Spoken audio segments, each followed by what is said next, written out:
দিনটা আসার আগেই দুনিয়ার মামলা দুনিয়ায় শেষ করল। কোন দিনটা? যেই দিন দিনার এবং দিরহামের কোনো দাম থাকবে না। এই দুনিয়ার জমিনে দাম হইল দেনার, দিরহাম, টাকা, ডলার, পাউন্ডের, কিন্তু ওই দিন শুধু দাম হবে নেকির। ওই দিন দেনার এবং দিরহামের কোনো দাম থাকবে না। ওই দিনটা আসার আগে দুনিয়ার মামলা দুনিয়ায় শেষ করবা। কেন জানোনি? আল্লাহর নবী বলেন, একদল মানুষ পাহাড় পরিমাণ নেকি নিয়ে আল্লাহর দরবারে হাজিরা দিবে।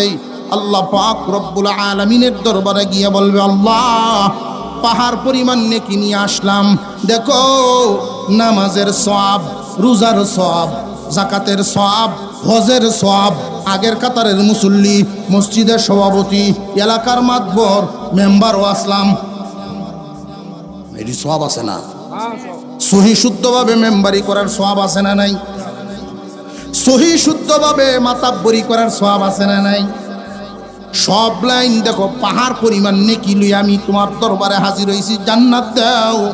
আল্লাহ রব্বুল আলামিন বলবেন, বান্দারে, আমল নামা সব ঠিক, কিন্তু একটা দোষ আছেন তোমার। সব ঠিক, সব আমল বালা, কিন্তু একটা আমল আছেন খুব খারাপ। এই আমলটাই হইল বান্দার হক ঠকাইতা। একটা হলো আল্লাহর হক, আর একটা হইলো বান্দার হক। হকুল ইবাদ হকুল্লাহ। কেউ যদি আল্লাহর হক ঠকায়, আল্লাহর হক পালনে কমতি করে, তৌবা করলে মাপ চাইলে আল্লাহ ইচ্ছা করলে মাফ করে দিবেন। কিন্তু বান্দার হক যদি কেউ নষ্ট করে, আল্লাহর কাছে মাপ চাইলে আল্লাহ মাফ দিবেন না। ওই বান্দার হকটা উসল করার জন্যই হাসরের ময়দান। বান্দার দোষে দোষে বেশ কম আছে, এমন দোষ যেন না থাকে যেই দোষ আল্লাহ মাফ দেন না। সারা জিন্দিগি ভর কষ্ট করে নেকি কামাইলাম, ফজরের সময় ঠান্ডা পানি দিয়া ওযু করলা, আরামের ঘুম বাদ দিয়া গিয়া তুমি আজান দিয়া নামাজ পড়লা, এই নামাজের সব আরেকজনে নিয়ে যাইব যদি বান্দার হক ঠকাও। দুনিয়ার জমিনে কত নেকি কামাইলা, ওয়াজ তাফসীরে সময় দিলা, অর্থাৎ নেকির অনেক রাস্তা, অনেক রাস্তা, এতগুলো নেকি তুমি কামাইলা। শুধু একটা দোষ, বান্দার হক তুমি হিসাব নিকাশ করিয়া বান্দার হক পরিপূর্ণ আদায় করো নাই। বান্দার হক ঠকানোর কারণে কিয়ামতের দিন তোমার হালতটা কি হইবে জানোনি? পাহাড় পরিমাণ নেকি মহান আল্লাহ পাক রব্বুল আলামিন জানায় দিবেন, বান্দারে, এই হাসরের মাঠ আমি কায়েম করেছি ইনসাফের জন্য, ইনসাফের জন্য। এইখানে আমার কেউ আপনজন নাই, আমি মালিক, সবাই আমার বান্দা, সবাই আমার বান্দা। এইখানে তোমার প্রতি আমি ইহসান করব, আরেকজনের প্রতি জুলুম করব না। যার অপরাধ যেই পরিমাণ সাজাও হইব সেই পরিমাণ, যার অপরাধ যেই পরিমাণ সাজাও হবে সেই পরিমাণ। পাহাড় পরিমাণ নাকি আল্লাহ পাক রব্বুল আলামিন জান্নাত দিবেন না কেন? তার আমল নামায় একটা দোষ, এইরকম বান্দার হক ঠকানো। যারা যারা তার কাছে পাওনাদার, দল বেঁধে বেঁধে আসবে, আল্লাহ আমার এই পরিমাণ পাওনা। আল্লাহ বলবেন, হিসাব করিয়া পাহাড় পরিমাণ নেকির থেকে নেকি লিয়ে যাও। আজকে তোমরা নেকি নেওয়ার পালা, নেকি নিয়ে বান্দা সন্তুষ্ট হয়ে যাবে। কারণ কিয়ামতের দিন নেকির দাম, কিয়ামতের দিন একটা নেকির অনেক দাম। ওই দিন নেকি পায়া সে সন্তুষ্ট হবে। দুনিয়ায় যেই জ্বালা পাইছিল, ওই জ্বালার জ্বালা থাকবে না। মুসলমান ইমানদার ভাইয়েরা আমার, আরো একদল আসবে, আল্লাহ আমিও পাই যে নেও। পাহাড় পরিমাণ নেকি কি রইল না আস্তে আস্তে কমলো? কমতে কমতে এক সময় এমন হালত হবে নেকি আর থাকবেই না, কিন্তু পাওনাদার বাকি রইছে, তারাও আসবে, আল্লাহ আমরাও তো ভাই, দিতে দিতে সব নেকি তো শেষ। আল্লাহ বলবেন, এটা ইনসাফের আদালত, ইনসাফের আদালত, তোমরা খালি হাতে যাইবা না। সে যে জুলুম করেছে তার অত্যাচার, এই অত্যাচারের বিচার অবশ্যই পাবে, পাবে। তোমার পাপ, তোমার গুনাহ হিসাব করিয়া নেকি যেহেতু পাও নাই, তোমার গুনাহ তারে দিয়া যাও। তোমার পাপের সাজা ভোগ করব সে, তুমি নিরপরাধ হইয়া জান্নাতে যাইবা। দুনিয়ার জমিনে কেউ রে কেউ ঠকাইলে জিততে পারে না, বরং আরো ডাবল ঠকে। واتقوا يوما ترجعون فيه إلى الله ثم توفى كل نفس ما كسبت وهم لا يظلمون ভয় করো তোমরা ওই দিনটাকে, যেই দিন তোমরা সব আল্লাহর সামনে ফিরে যাইবা, হাজির হইবা। এমন একটা দিন আমাদের সামনে আছে না নাই? শেষ বিচারের দিন, ইয়াউমুল হিসাব, হিসাবের দিন। দুনিয়াতে কে কি করলো, কার কামাই কি পরিমাণ, কার কর্ম কি, এই হিসাব নিকাশ দেওয়ার একটা দিন, যেটাকে আমরা হাসরের ময়দান, হাসরের বিচারের দিন বলি। এমন একটা দিন আমাদের সামনে আছে না নাই? মুসলমান ইমানদার ভাইয়েরা আমার, মুফাসসিরিনে কেরাম কিছু কিছু কারণ উল্লেখ করেছেন। এই দুনিয়ার জমিন থেকে অনেক মানুষ এমন ভাবে বিদায় হয়েছে মনের জ্বালা লইয়া। এই এলাকার এমন মানুষ থাকতে পারেন যে মেইন রোডের সাথে এক গরিব বেডার 3 কাঠা ক্ষেত, দামি জায়গা। এই 3 কাঠা জায়গা গরিব মানুষ, তার মালিক, পজিশন মতো জায়গাটা হওয়ার কারণে এলাকার আরেকজন পয়সাওয়ালা লাডিওয়ালা রাগব বলের নজর পড়ছে। প্রথমে প্রস্তাব দিছে বেচার জন্য, সে বেচছে না। আমার জিহুত আছে, বড় হইয়া কিছু করবো না, বিক্রি করে দে, আমি শপিং মল বানাইতাম, পয়সা আছে, না বেচতাম না। ঠিক আছে, দেখুন না বেচছ, কিভাবে রাখ সেটা আমার দেখার আছে। 1 মাসের ভিতরেই নকল কাগজ বানাইছে। আমরা দেশও এটা কি অসম্ভব না সম্ভব? আমার তো মনে হয় পৃথিবীর অন্য দেশে যদি লাগে 1 মাস, আমরা 15 দিনই পারি। ঠিক না? ঠিক। সহি শুদ্ধ কাম করতে যদিও দেরি হয়, ও শুদ্ধ কামটি করতে তেমন দেরি আমরা লাগে না। জোরে গান, ঠিক না? কাগজ বানাইছে, কাগজ বানায়া তার তো লাঠিয়াল বাহিনী আছে, দখল লইয়া বইয়া রয়েছে, গে বেড়া সরা দিয়া, 7 দোকান 2-4টা ছাপড়া চুপড়া বান্ধে দখল লইছে। গরিব বেচারা গেল সেইখানে, আরো ফিটা টিটা খায়া বাড়িতেছে। আসলে জাগার মালিক কি ওই ধনী মানুষ, রাগব বল, ক্ষমতাধর না গরিব? এখন বিচার করতো কেনা? এই দুনিয়ার জমিনে বিচার 2 প্রকার, একটা হইলো আপুসের বিচার, আর একটা হইলো আইনের বিচার। আপুসের বিচার বলা হয় যেটা আমরা মহল্লাবাসী নিয়ে সালিশ বৈঠকের মাধ্যমে সমাধান করি। আপুসের বিচারের মাসআলা হলো এমন ভাবে রায় দিতে হবে উভয় দল যেন সমান খুশি হয়, উভয় দল যেন সমান খুশি। আছে গো আপুসের বিচার এখন আছে, এইখানেও দেখা যায়, এইখানেও দেখা যায়, যায় ঝামেলা যায়।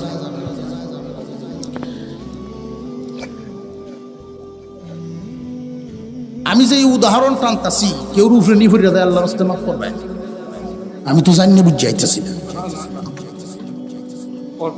এরকম হয় না, অনেক সময় হয়ে উঠতে পারে। আমি এক মাহফিলের মধ্যে গিয়ে উদাহরণ দিতে গিয়ে একজনের নাম করছি সেরাগালি, আমার সামনে বেটা বই রয়েছে, আজি সাপ মানুষ। হ্যাঁ হুজুর, আপনি আমার নামটা বলে নিবেন? আমি তো বিরাট বেকায়দায় বই রয়েছে।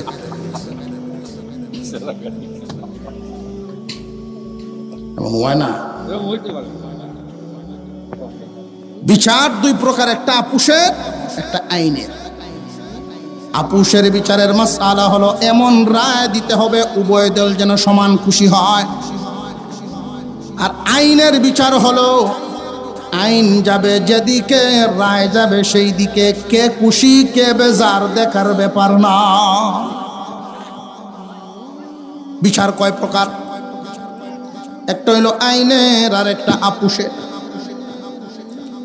গরিব বেচারা কোনো উপায় নাই, তার তো লাঠিও নাই, পয়সাও নাই, এলাকার মাতাব্বরদের কাছে দৌড় দৌড় শুরু করছে।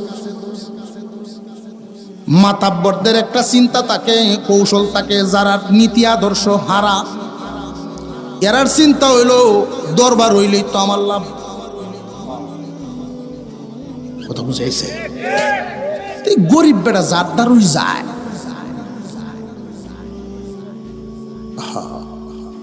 কোন ফেস লাগাইতাছে আল্লাহ জানে।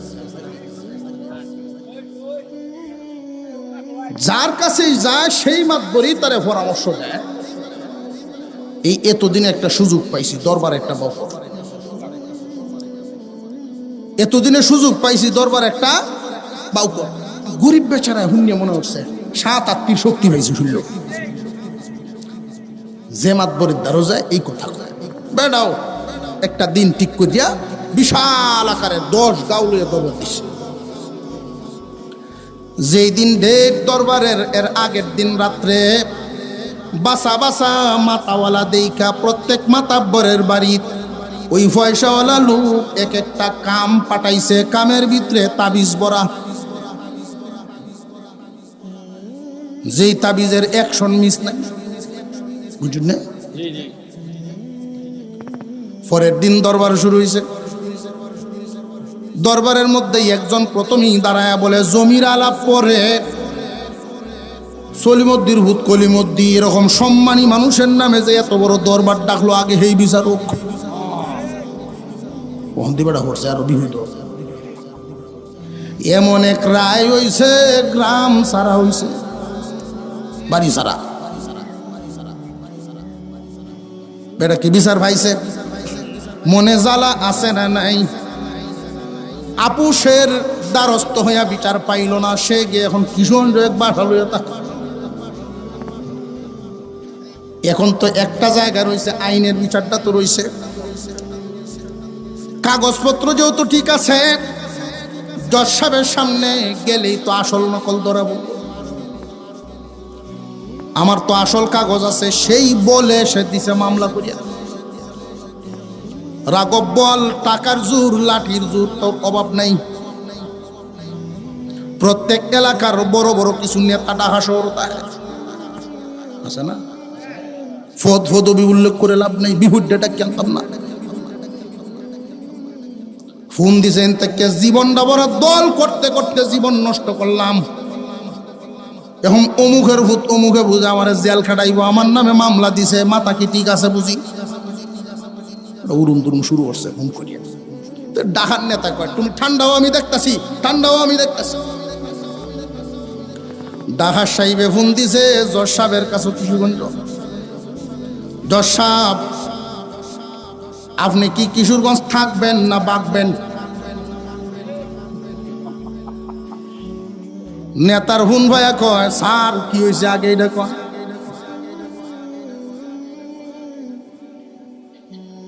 এই জগতে মানুষ নীতি হারা হয় দুই কারণে, হয়তো লুবে না হয় বয়ে। যেই নেতা আর কার্য হাসিল করার জন্য অফিসারদেরকে ব্যবহার করে, প্রথমে তারে লুপ দেখায়, ঘুষ খাওয়ায়া নীতি হারা করার জন্য যারা ঘুষ খায়া নীতি বদলায় না, তখন ভয় দেখায় তারে নীতি হারা করে। সন্তানরে কিডন্যাপ করব, বিবিরে রাস্তাত বেইজ্জত করব, উপযুক্ত মেয়ে আছে পড়াশোনা করে, এই স্পর্শকাতর জায়গাগুলোর মধ্যে আঘাত দিয়া নীতি হারা বানা। থাকবেন না বাঁকবেন? কথা শুনলে তো তার আন্দাজ হয়েছে কি করতে হবে। এটা যে এই নামে একটা মামলা আপনার টেবিলে যাইব, এই মামলাটা পড়বেন, পরে রায় দিবেন আগে। বুঝে আসতেছে আপনাদের? পড়া হইব, পরে রায় হইব, আগে রায় দিলাইবেন, এর পরে পড়া। এইভাবে রায় হইছে, গরিব বেচারায় বিচার ভাইল না টকলো। এখন তো কোর্ট থেকে পারমিশন নিয়ে একবারে মজবুত হইয়া রাঘব বলে জাগার মালিক, বেটা সফল। আর এই যে গরিব বেচারা, গরিব মানুষ যতদিন পর্যন্ত দুনিয়ার জমিনে বেঁচে রইল, এই জায়গা দেখলেই ভিতর জ্বলে, জায়গা দেখলেই ভিতর জ্বলে। আপুষেও বিচার পায় নাই, আইনেও বিচার পায় নাই, এই জ্বালা লইয়াই কবরে গেল। আল্লাহ বলেন হাসরের ময়দান কেন তোমরা জানোনি? আমি তো জানি কে অপরাধী কে ভালো মানুষ। ইচ্ছা করলে রায় দিতে পারতাম, কিন্তু কিছু মানুষ দুনিয়ার থেকে মনের জ্বালা লইয়া বিদায় হইছে। এদের সামনে বিচার করার জন্যই আমি এই ময়দান কায়েম করব। এখন বুঝাইছে? কিয়ামতের কঠিন ময়দানে পাহাড় পরিমাণ নেকি নিয়ে একদল মানুষ আল্লাহর দরবারে হাজিরা দিবে। নবীজির কথা,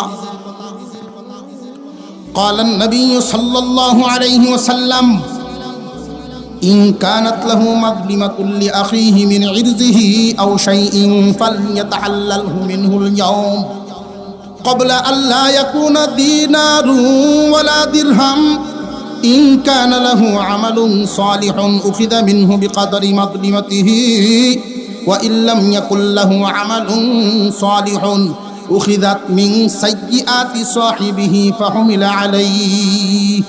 আল্লাহর নবী বলেন, ও টকেনি না টকে না, এই অনেকে জিমাইতাছে রে, কেলা কেলা ঘুমো হাত তুলেন দি, বাবা দেখুন হাত উঠছে কেমনে, ও মনোযোগী। মাঝে মাঝে শেষে ওয়াজ করলে বুমো বাঙ্গানি লাগে, ওয়াজও করার এক সালাক বাটপার, খুব সাংঘাতিক বাটপার। ব্যাক করলে সে তো দুস্তি পাচ্ছে, তার দুস্তি ভাতার উদ্দেশ্য রইল ঠগায় খাওয়ান যায়, ফার্ম দিলেই খাওয়ায়। ব্যাক করলে যদি খালি মাতবর কয় তেসা খাওয়ায়।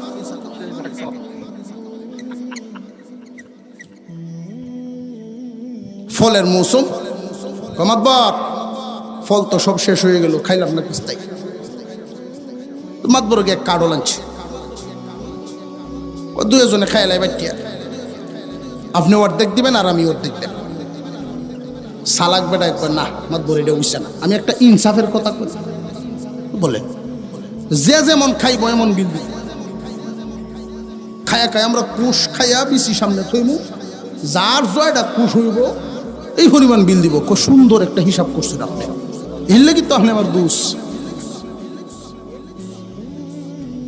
খাইছে। কিন্তু খাওয়ার নমুনা হইলো এক মুঠ করে লয় হোকসনে লইয়া ব্যাক কল যে সরল সোজা মানুষ কুশ খাইয়া বেশি সামনে তয়। আর এই সালাকটাই করে কি, পাঁচটা যদি দেয় একসাথে, তিনটে বেশি দেলায় ফেটো আর দুইটা বেশি সামনে তয়, বেশি কিনে পয়সা হইতো না। খাওয়া শেষ, ব্যাক কলের সামনে 30টা, আর সালাক বেটার সামনে 12টা। কই ডেকে খাইছুন তো আপনার মুখ ঘুরে উঠে নিয়েছিল, বিজি গেল কো কাই আমি আপনার সাথে কি খাই আমি ভাড়া, আপনার বডিটার অর্ধেকটা আমারটা। কয়টি তেল তেল আছে বডিটা দেয়, কয়টি কত 12টার হইসার আপনি কি দিবেন, পুরোটাই আমি দেলাই কাহে, এর লেগে তো আপনি মাত্র পুরাটা আদায় করে আছে। কিছুটা ফার্মে আর কিছুটা কামে।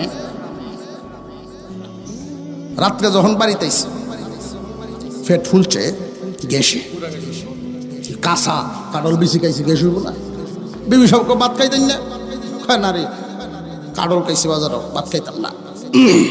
তাল বালানা শুনলেন, ও তাল বালানা, আচ্ছা ঠিক আছে, না খাইয়াই শুইছে। রাত্রে ফেটের ভিতরে গুড়গুড় গুড়গুড় করে ডাক। আধা রাত্রে এমন এক গৈর মারিয়ে বসে ফেটো, তার আর উঠ নাই, বাথরুমও কই যাইব না যাইব খেয়াল নাই, বদলা লইয়া সামনের দিকে সামনের দিকে দৌড় দিয়া গিয়া বাড়ির বিশ্রা আছে মরিচ খেতে একটা, তার নিজেরই উঠ তো নাই, নিজের না পরে যে এই টাইমে উঠ বুঝা পাচ্ছি, খুঁজে পাওয়া যাইব, ইজ্জত বাঁচা রইল কথা। আর নইলে এমন এক হিসাবে বেটা আউরো গেলে আর এক বেটার খেতে সাপকা দেওয়াটা ঢিলা লয়, কুলুপ লয়, নিজের কে তো কামরা করল, কাম করার হোরে দেখেছে নিজের কে তো হারিয়ে কি করলাম, যা হইছে হইছে, বাড়িতে গিয়ে ঘুমাইছে। শেষ রাত্রে এমন এক কাটা ঢোল লামা দিছে, আর তার শরীরের মধ্যে একটা জোর জোর বাবাইছে, ফেটলামছে। তো বিবি সাহেব উঠতে একটা খেতা দিয়েছেন, এক ঘুমে সকাল 9টা। বিবি সাহেব ফজরের পরে উঠতেই পোলা বান্ডে রাখতে চাই, তোরা উঠ, তোর বাপের শরীরের মধ্যে একটু জোর জোর বাপটা হিস না। সামনের যে মরিচ খাতের ফল্লাটাকে সার পানি ঢেলাম, আর মরিচ যদি ভরা থাকে এটি তুলে লেস। তো পোলা বান গিয়া কেক যখন পরিষ্কার করছে, পানি লামাইছে, ক্ষেতের কোনাত কাঁড়াল বেশি ঝিকঝিক করতেছে কুটি ঘুরিয়া। মনে আছে না রাত্রে যে কামড়া বানাইছি?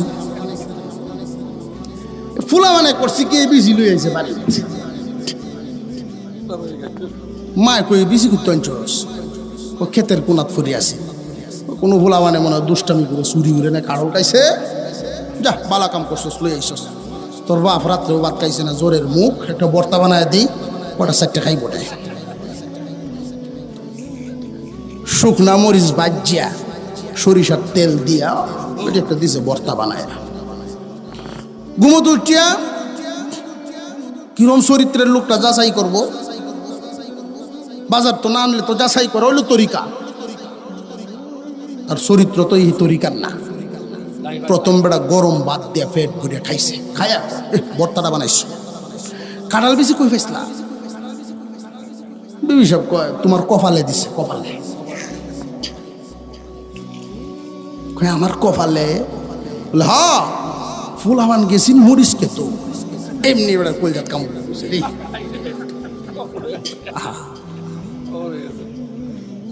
মরিচ খেতের পুনার তো আনছে? হ্যাঁ তো আনছে। আর কি হয়েছে? না কিচ্ছু হয়েছে না।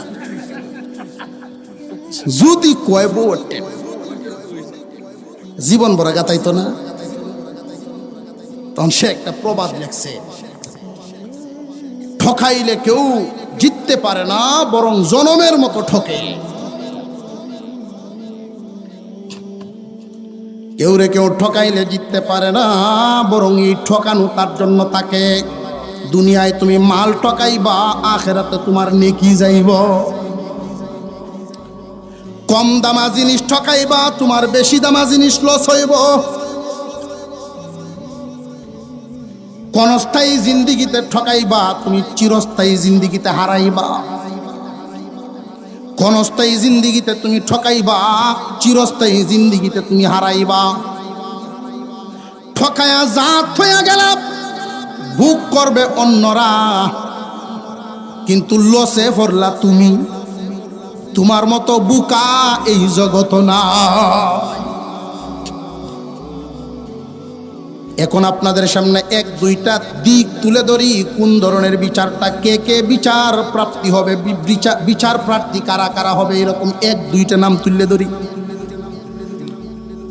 দেখবেন সমাজের আগের কাতারের মুসল্লি, অথচ বিয়া খেয়াল খবরেই নাই যে এত বড় বোঝা তার মাথার উপরে। আপন বোন ভাইয়ের বিরুদ্ধে মামলা দিবে, আপন বোন আপন ভাইয়ের বিরুদ্ধে মামলা দিবে। আল্লাহ, একই বাবার সন্তান আমরা। 30 কাঠা জমিন আব্বা রেখে মারা গেছেন। কোরআনের বন্টন অনুযায়ী, আপনার বন্টন অনুযায়ী আমি পাই 10 কাঠা, ভাইয়ে পায় 20 কাঠা। কিন্তু আমার ভাই জুলুম করছে, আমার 10 কাঠা আমারে দেয় নাই, আমার 10 কাঠা দেয় নাই। অনেক চাওয়ার পরে, অনেক কষ্টের পরে ভাইয়ে কৌশল করিয়া আমারে দিছে 2 কাঠা, তাও আবার বিলো। কথা বুঝাইছে? মুসলমান ভাইয়েরা আমার, এমন নজির জমিনও আছে না নাই?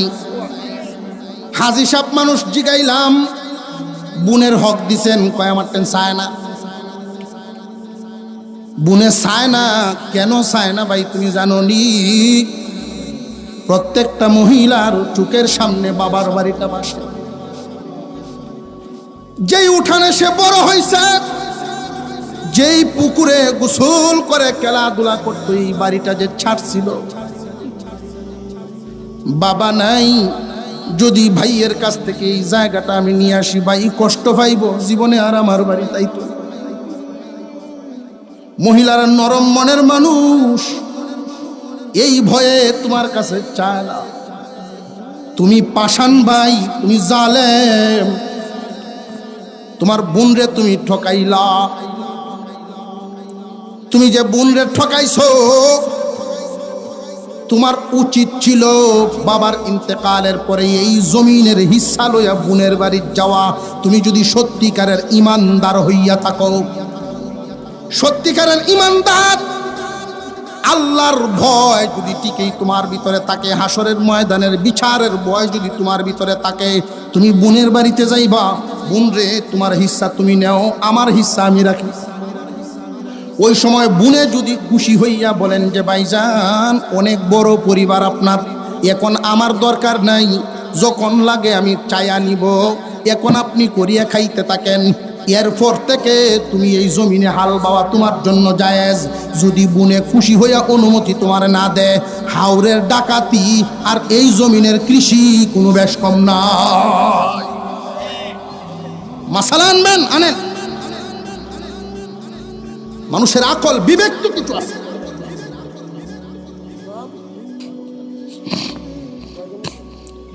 হুজুর দোয়া করেন আমার ছেলে কথা শুনে না, হুজুর দোয়া করেন ছেলেরা বাধ্য হয় না।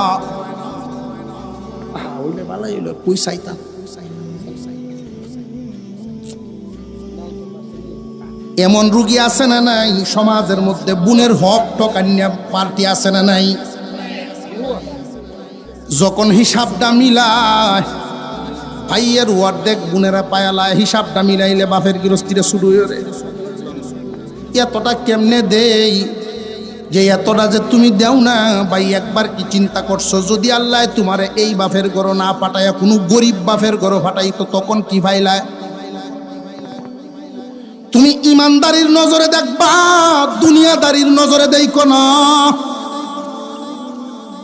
আর যদি ইমানদারির নজরে দেখবার পারো রে বান্দা, তুমি টকদানা টকদানা রিজিক দেওয়ার মালিক কে? জবান খুলে বলেন কে? তিনি হলেন স্রষ্টা, আমরা হইলাম সৃষ্টি। তিনি খালেক, আমরা মাখলুক। মাখলুকের কাজ হলো হারাম খাওয়ার থেকে, নাপাক খাওয়ার থেকে বেঁচে থাকা, আর খালিকের কাজ হলো পাক পবিত্র হালাল খাওয়ায়া বাছায়া রাখা। কথার অর্থ বুঝছেন? তিনি মালিক, আমরা গোলাম।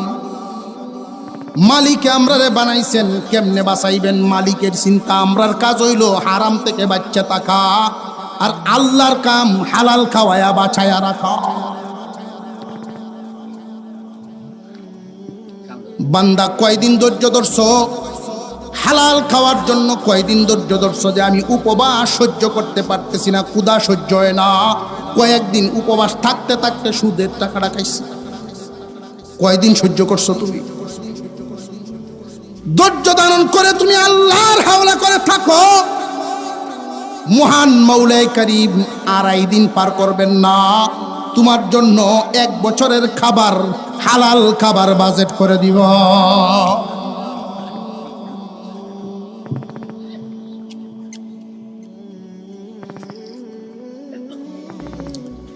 বোনের মালটা যে আপনি খাইবেন বোনের অনুমতি নিয়ে, এইখানেও একটা দায়িত্ব পালন করতে হবে। কি দায়িত্ব? আপনার বিবিকে, আপনার সন্তানদেরকে জানায়া দিবেন এই জমিনটা, ওই জমিনটা, ওই জমিনটা তোমার ফুফুর। দয়া করে উনি আমারে দিয়া রাখছেন খাওয়ার জন্য, করিয়া খাইতাম। আমি না থাকলেও তোমার ফুফু চাইতে দেরি হবে, দিতে দেরি করো না। এটা হলো ইমানদারির কথা। তাহলে সন্তানদের দিলের ভিতরে ফুফুর ইজ্জত থাকবো, যে ফুফু আম্মা আমার প্রতি ইহসান করতেছে। তোমার বিবিরও একটা খবর থাকবো যে আমার স্বামীর বোন আমাদের প্রতি ইহসান করতেছে। উনি তোমার বাড়িতে বেড়াইতে আসলে যা ইচ্ছা তা বলার সাহস পাইতো না। কথা বুঝে আসতেছে? সমাদর বাড়ায়া করবে, যত্ন সেবাটা একটু ভালো করে করবে। তার হক তুমি তারে দেও না। যেই দিন থেকে তোমার আব্বা নাই, ওই দিন থেকেই উভয়ে মালিক, তুমিও মালিক, তোমার বোনও মালিক। তুমি যে বলতেছো সে চায় নাই, চাইতো কি তুমি গেলা কেমনে? তারটা বন্টন করে তার হালতে ফেলায় আর একটা দেখতে নেয়নি না নেয় না। একজন বোন চাইতে চায় না ভাইয়ের মনে আঘাত লাগবো, মনটারে পরিষ্কার করিয়া বোনের কাছে গিয়া বলতে হবে তোমার হকটা তুমি লইয়া যাও। এখন যদি গিয়া কওয়ার নিয়মটা এরকম হয়, বই না আমি মরলে মরাম বাঁচলে মরাম, বাঁচলে বাঁচাম তুই তোরটা লইয়া যা, আমি আমার ফুলাভান লইয়া বাঁচলে বাঁচাম মরলে মরাম তোরটা তুই দে। এটা কি দিত গেছে না বাপ দত্ত গেছে? কভার সিস্টেমটা তোরটা তুই লইয়া যাগা, আমি বাঁচলে বাঁচাম মরলে মরাম, মরার কবর ভাইলে আইস। দিত দেওয়ানের কথা এটি কথা বুঝে আসতেছে। বুনে যদি হক নেয় কখনো, এমন যদি হয় যে এই বুনের ফাঁসটা ফুট হইছে লাইটিয়া, আর মামু একলা, খালি মেয়ে ছেলে নাই, এখন তো মামু ডরায়া তোর হকটা তুই লই দেখিয়া আমারটা তার দিস না। তুই যে তোর হক নিলে আজকের থেকে আমার আর কোনো অধিকার তোর উপরে নাই, কোনো দাবি দেওয়া নাই। জানিয়া রাখবেন, মাসালা গবেষণা করিয়া জানিয়া রাখবেন, একই বাবার সন্তান বুন রে আল্লাহ দিছেন 10 কাটা, তোমারে দিল যে 20 কাটা। বাপের ঘরের সন্তান দুজন, তোমার 20 কাটা কেন জানোনি? এই বুনের 10 কাটা নেওয়ার পরেও তোমার এই 20 কাটার উপরে হক আছে, তার মেহমানদারির হক। এই জন্যই তোমারে বেশি দেওয়া হইছে। এই বাড়িতে থাকবা, তোমার বোন বাগনার মেহমানদারি জীবন বড় করবা। দাদার আমলের সম্পদ নাতি পর্যন্ত পৌঁছে না, হক আদায় হয় না। এই কারণে তুমি বাতিজা কয়দিন তোমার ফুফুর খোঁজখবর নিছো, তোমার আব্বা নাই, মনে করছো আমি আসান হয়ে গেছি। তোমার যে ফুফু এখনো জিন্দা আছে, যেই বাড়িতে তোমার দাদার বাড়িতে তুমি বসবাস করো, ভাইরে এই বুড়া মহিলার মনটা এই বাড়িতেই পড়ে থাকে। এই বাড়ির শৈশবকালের স্মৃতিগুলো বলতে পারে না। তুমি ভাইয়ার ছেলে যদি যাও, ফুফুজি আপনারে আমি নিতে আইছি, কয়েকদিন বেড়াইবেন, তার মনটা খুশিতে ভরপুর হয়ে যাইব। যদি তুমি আইনে সেবা যত্ন কয়েকদিন রাইকে সেবা যত্ন করিয়া দিতে পারো, খুশি করিয়া বিদায় দিতে পারো, তোমার সম্পদে কমতি হবে না, আল্লাহর রহমত বরকত ঢেলে দিব। বরকতের দরজা যেই জায়গা দিয়া, ওই জায়গাগুলোতে আমরা যাই না। বরং বর্তমানের হালত হইল, যাদের হক আছে সম্পদে, যারা মেহমানদারি করত, যাদের মেহমানদারি করার কথা তারার ভাতও বাদ দেয় না। যারার মেহমানদারি করার কথা নয়, যারার হক এখানে নাই, তারার সমাদর বেশি।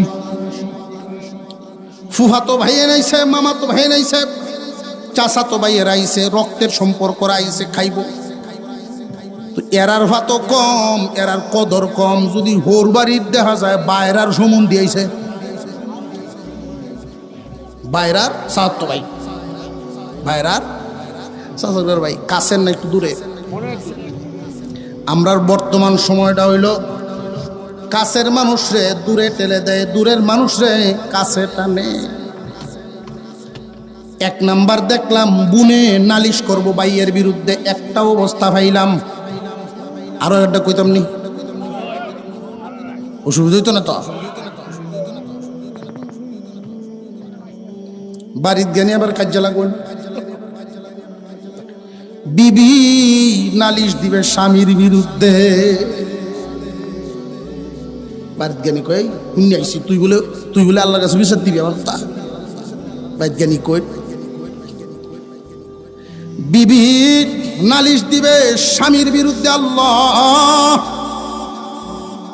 হাজি সাহেব নামাজি, পাহাড় পরিমাণ নেকি লই আইছে, কিন্তু আমার দেন মোহরের ভাওনা দিছে না। এমন দেউইয়া এমন মারুইয়া আছে না নাই? কয় মাফ লইলছি, মাফ বলে লইলছে। হুজুরের টেন শুনছে কলা কৌশল। মাফ লোনের বাউ নাই, সময় নিতে পারবা, মাফ নিতে পারবা না। বারিন্দা দিয়ে ঘুরে, বাসর রাইতে বারিন্দা দিয়ে ঘুরে, বড় হমায় না। বিবি সাহেব জিগায়, কি ব্যাপার, আপনি কি আমার ভাই আর খুশি না? কয় কও কিতা, আমার কপালে দিছে এরকম বউ, ঘরে ঢুকেন না কেন? হুজুররা কইছে, যেই দেন মোহর তোমার পাওনা, যতদিন পর্যন্ত আমি মুক্তি না লইছি বারিন্দা দিয়ে ঘুরাম, আর যদি মুক্তি ভাইয়ালাই তো এখনই ঢুকে দেন, যদি মাফ করে দেন। এই যে কৌশলটা আটকায় মাপটা লইল, যে কোনো মেয়ে কি কইব যে বারিন্দাতে তাহ। আমরা দেশের মহিলারা অবলা নারী, সরল সহজ মহিলা, সহজেই মাপ করে দেয়। যদি একটু বুঝদার হইতো, সৌদি আরবের মহিলার মতো তাফা দেয়া দায় করলো, যে আগে ময়দানও ভালা, এর ঘরে আলাপ। তারা জানে যে আপনার সাথে স্বামী স্ত্রীর সম্পর্ক ভালো, আমার পাওনা আগে দেন, এর ঘরে আপনারটা নেন। লেনদেন বুঝেননি, সদায় করা বুঝেননি, তারটা টিকে নিয়ে নিলেন। তার যেই লালন করা সতীত্ব হেফাজত করে রাখছিল এতদিন পর্যন্ত, সেইটা তো আপনি নিয়ে নিছেন। তার পাওনা দেন মোহর, শরীয়তে যেটা ধার্য করেছে এইটা আপনি দেন নাই, খালি ফামের উপরে রাখছে জিন্দিগি রে বলা। এই জন্য এমন পরিমাণ দেন মোহর ধার্য করা, যেই দেন মোহর আদায় করা তার সামর্থ্যের ভিতরে হয়, কম হোক আদায় যেন করে। একজন নারীর দেন মোহর যদি সময় মতো আদায় করে দেয়, তার তো এই টাকাটার কোনো খাতেই নাই, খরচ হওয়ার, শুধু বাড়তেই থাকবে, বাড়তেই থাকবে, বাড়তেই থাকবে। এমন একটা সময় আসবে, গরিব একটা নারী ধনী হইয়া মরতে পারে, হজ করিয়া মরতে পারে নিজের টাকায়, কিন্তু তুমি যে রাঘব বল স্বামী এমন এক ফেসের ভিতরে হান্দায়া তৈছ, সে তার হক পাইল না, তারটা সেই জায়গাতেই রয়ে গেল। এখন আজকে নি ওয়াজ হুন্যা বাড়িত জ্ঞানী কোন বলে রাখ, এই ওয়াজ হুন্যা এক বেড়ায় এ কইতেছে রাখ তোরটা দেলতাছি, কিতা দেলতাছ, ওয়াজ তো হুন্যা না, চিন্তা করতাছি, চিন্তা করতাছি, তোরটা দিলাম। ব্যাপারী রে কবর দিছে, কেউ সাজি কেলেন কবর, 5 মণ দান বেচাও, 5 মণ দান কোথায়, 1200 টাকা তোর দান, 5 মণ দান বেচা, 7000 টাকা আছেন কাবিন। বুড়ি হচ্ছে বেটা, ফুলাফান বুড়ো হচ্ছে বেটা, কাবিন আছেন 7000, সেই সময় লাগেন বেশি। 7000 টাকা কাবিন, মাত্র 7 মণ ধান বেচলে তো হয়ে যেতেছে, 6 মণ বেচলে 7000 বেচে লে দাও। এই ভাই দিলে ওই তো না, কেন জানেননি? মালের সাথে সম্পৃক্ত রাখতে হবে, তখন স্বর্ণের বড়ি আসেনি 1000 টাকা। এই 7000 দেয়া 7 কাটা ক্ষেত কিনন গেছে করিমগঞ্জের আউরো, যদি দিবার হয় 7 কাটা দেও। ঠকাই থা, ইসলাম নারীকে ঠকায় না। একজন নারী কয়েকটা জায়গায় ঠকে, কয়েকটা জায়গায় ঠকে, খুব লক্ষ্য করে শুনবেন, খুব লক্ষ্য করে শুনবেন আমার কথাগুলো। বাবা তার কলিজার টুকরা মেয়েটারে ঠকায়, অথচ মেয়েটা কত আপন। ছেলেদের তুলনায় মেয়েরা বাবার কাছে আপন। লক্ষ্য করে দেখেন, ছেলেদের নজর বাবার মালে, আর মেয়েদের নজর তাকে বাবার মুখের দিকে। আমার আব্বার মুখটা কেমন, বাস্তবতা দেখবেন। যেই ব্যক্তি মেয়ের বাবা হইছেন না, বাবা হওয়ার স্বাদ পাইছেন না। প্রথমেই বাবায় ঠকায় মেয়েরে, কেমনে যোগ্য স্বামীর হাতে তুলে দেয় না। ইনকাম দেখে মুঠা, চরিত্র দেখে না। উফরি ইনকাম আছে কিনা, সুদ ঘুষ, ওইটার কোনো বেদ বিচার করে না। যে নাকি আল্লাহর ভয় যার ভিতরে নাই, বিবির হক সে কি আদায় করব? সঠিক জায়গায় বিয়ে দেয় না, বাবা এক জায়গায় ঠকাইলো তারে। 2 নম্বরে আপন ভাইয়ে তারে ঠকায়, ওয়ারিশ থেকে বঞ্চিত করে। স্বামীও তারে টকায় দেন, মোহর দেয় না, অথচ এই বিবি সংসারটার জন্য কি না করছেন। হাওর থেকে দানটা উঠান পর্যন্ত আমরা আইনা দেই, গভীরভাবে ভাবছেন নি বিষয়গুলো। সংসার এমনিই হয় না, বেড়াগিরির গপ তো আমরা করি, সংসার চালাইতেছি।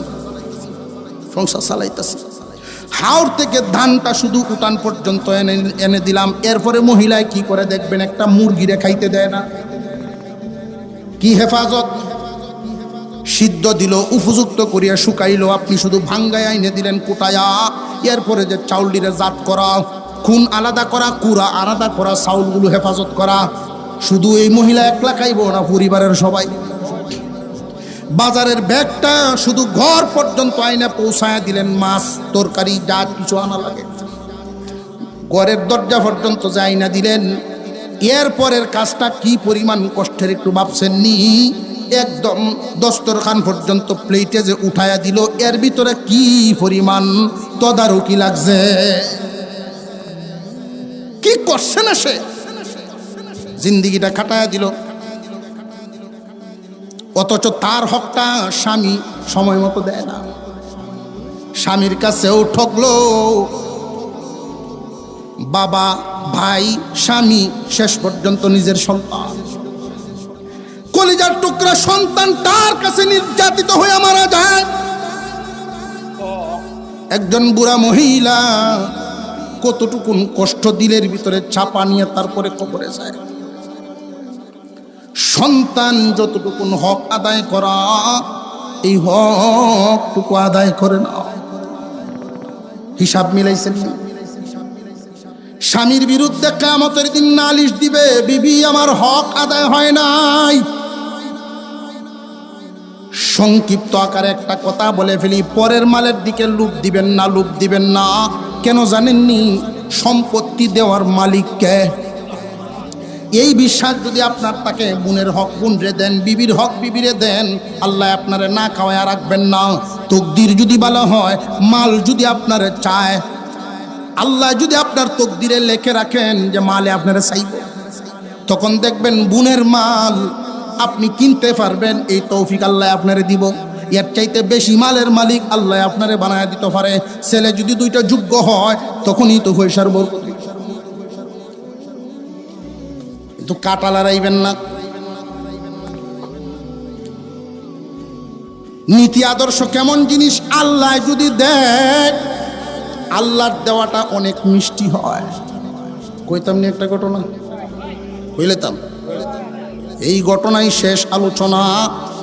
এই ঘটনাটা বলেই দুয়ার দিকে চলে যাব, খুব মনোযোগের সাথে শুনবেন। মক্কা নগরী, খানায়ে কাবার কাছেই একজন যুবক বসবাস করতেন। এই যুবকের নাম কাজী আবু বকর। গরিব মানুষ, গরিব, পরের জাগাত কাজ করে, পরের কাজ কাম করিয়া পেট চালায়। পরের কাজ কাম করিয়া পেট চালানেওয়ালা লোকটা কি ধনী না একেবারে গরিব? আর একজনের বাড়ি থাকে, এত গরিব, কাজ আছে, খাওয়ান আছে, কাজ নাই, খাবার নাই, কিন্তু তার ইমান বড় পাক্কা, নীতি আদর্শ বড় পাক্কা, সকাল বিকাল আল্লাহর কালাম তিলাওয়াত করে।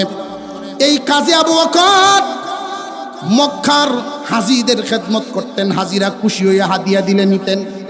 হঠাৎ একদিন খানায়ে কাবার চত্বরে তার চোখের সামনে একটা ক্ষতি পাইছেন। আগের দিনের ব্যাপারীরা কোমর থাকতো, চিনছেন? এইরকম একটা ক্ষতি ব্যাগ। ওই ব্যাগটা হাতে উঠায়া নিয়ে দেখেন, এই ব্যাগের ভিতরে স্বর্ণ অলংকার, স্বর্ণের টাকা, দামি দামি সম্পদ এই ব্যাগের ভিতরে। যদি আমরা এই জামানার কোন যুবকে, গরিব যুবকে হয়তো মাসলা বানাইল, মাসলা যে আমি যে কষ্টবিষ্ট হয়ে চলি, আল্লাহ বোধহয় দিছে বাবু, মাসলা ঠিক করে লাগাটা। কিন্তু এই গরিব যুবক পেরেশান হয়ে গেছেন, পেরেশান। একজন ইমানদার মুসলমান, সত্যিকারের মুমিন, সত্যিকারের মুমিনের কাছে পরের মালটা বড় বোঝা হয়। পরের মালের বোঝা অনেক ভারী হয় যদি লোকটা ইমানদার হয়।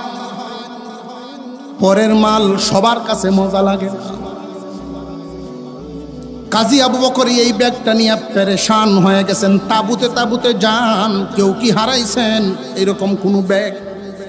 যদি হারায় থাকেন তত্ত্ব দেন, দিয়ে আমারে আসান করেন। কেউ নাই, কোনো হাজি নাই, কারণ আগের দিনের হাজিগণ তারাও ছিলেন পাক্কা মুমিন। আগে যারা হজে যাইতেন প্রত্যেকের হক আদায় করে যাইতেন। 6 মাস পর্যন্ত বাজারে বাজারে ঘুরতেন, আসনি কেউ রে পাওনাদার।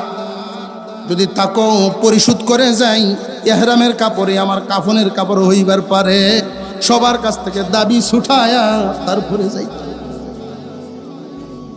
কিন্তু এখনকার হাজি আলহাজের হাজিগণ পাক্কা ছিলেন, কেউ স্বীকার করে না। যে হারাইছে না স্বীকার করবে কেন? কাজী আবু বকর প্রথম দিন নিজের কাজ কাম বাদ দিয়া, খাওয়া নাই, কাম নাই, খাইব থেকে খাবার নাই, ক্ষুধা পেটের ভিতরে নিয়া পরের মালের জিম্মাদারি নিয়ে ঘুরতেছেন। তাবুতে তাবুতে ঘুরেন। প্রথম দিন কোনো মালিক পায় নাই, দ্বিতীয় দিনও কোনো মালিক পায় নাই, তৃতীয় দিন হালত তারামত, পায়ে পায়ে বাড়ি লাগে। এরপরেও জিম্মাদারি মাথায় নিয়ে ঘুরে। কে হারাইছো? কে গো হারাইছো? তোমরা মালিক আসনি। এমনি কানের মধ্যে একটা আওয়াজ আসছে। একজন মুরব্বী এলান করতেছেন, ও মুহাম্মাদের দেশের মানুষ, আমার একটা ব্যাগ হারায় গেছে। এই দেশ তো মুহাম্মাদের দেশ, পাইছনি কেউ আমার ব্যাগ? এই দেশের কেউ পাইলে তো আমার ব্যাগটা আমি ফেরত পাওয়ার আশা রাখি। এই দেশের কোনো মুসলমান আমার এই ব্যাগ তো গ্রহণ করবে না। এমনি কাজী আবু বকর হাতটা উঠায়া বলেন, মুরব্বী এদিকে আসেন। 3 দিন যাব আপনার এই ব্যাগ নিয়ে আমি ঘুরতেছি। যুবক রে, এত কম বয়সের মানুষ তুমি, এত দুর্বল কেন যে 3 দিন যাবত আমার কোনো খানা নাই, আমি এটা নিয়ে ঘুরতেছি, আপনার তালাশে আপনারে পাই না। রে যুবক, এই ব্যাগের ভিতরে কি আছে তুমি জানোনি? হ্যাঁ জানি, স্বর্ণ আছে, টাকা আছে। স্বর্ণের কোনো লোভ কি, টাকার কোনো লোভ কি তোমার অন্তরে নাই? আছে, তবে পরেরটা না, পরের মালের লোভ আমার অন্তরে নাই। হাজী সাহেব খুশি হয়ে তারে কিছু হাদিয়া দিলেন। যুবক বলে, মাফ করবেন, হাদিয়া এই মুহূর্তে নিব না। হাদিয়া দেওয়া নেওয়া সুন্নত আমি জানি, কিন্তু আল্লাহ বলেছেন, ইন্নামা ইউওয়াফাস সাবিরুন আজরাহুম বিগাইরি হিসাব। সবরকারী দিল যাদের, তাকে আল্লাহ এদেরকে এই সবরওয়ালারে পুরস্কার দিবেন বেহিসাব। আমি আপনার হাদিয়া নিয়ে ওই দরজা বন্ধ করব না। হাজী সাহেব অবাক চোখে তার দিকে তাকায় রয়েছে। এত বড় জিম্মাদার, এত বড় দিনদার বুঝি এই যুবক বয়সে? হাত দুইটা লম্বা করে তার জন্য দোয়া করলেন, তার জন্যই দোয়া করলেন। হাজী তার দেশে চলে গেলেন, কাজী আবু বকর নিজের দেশেই রয়ে গেলেন। হারাম মাল খায়া কাফেরদের উন্নতি, বেদিনদের উন্নতি আমরা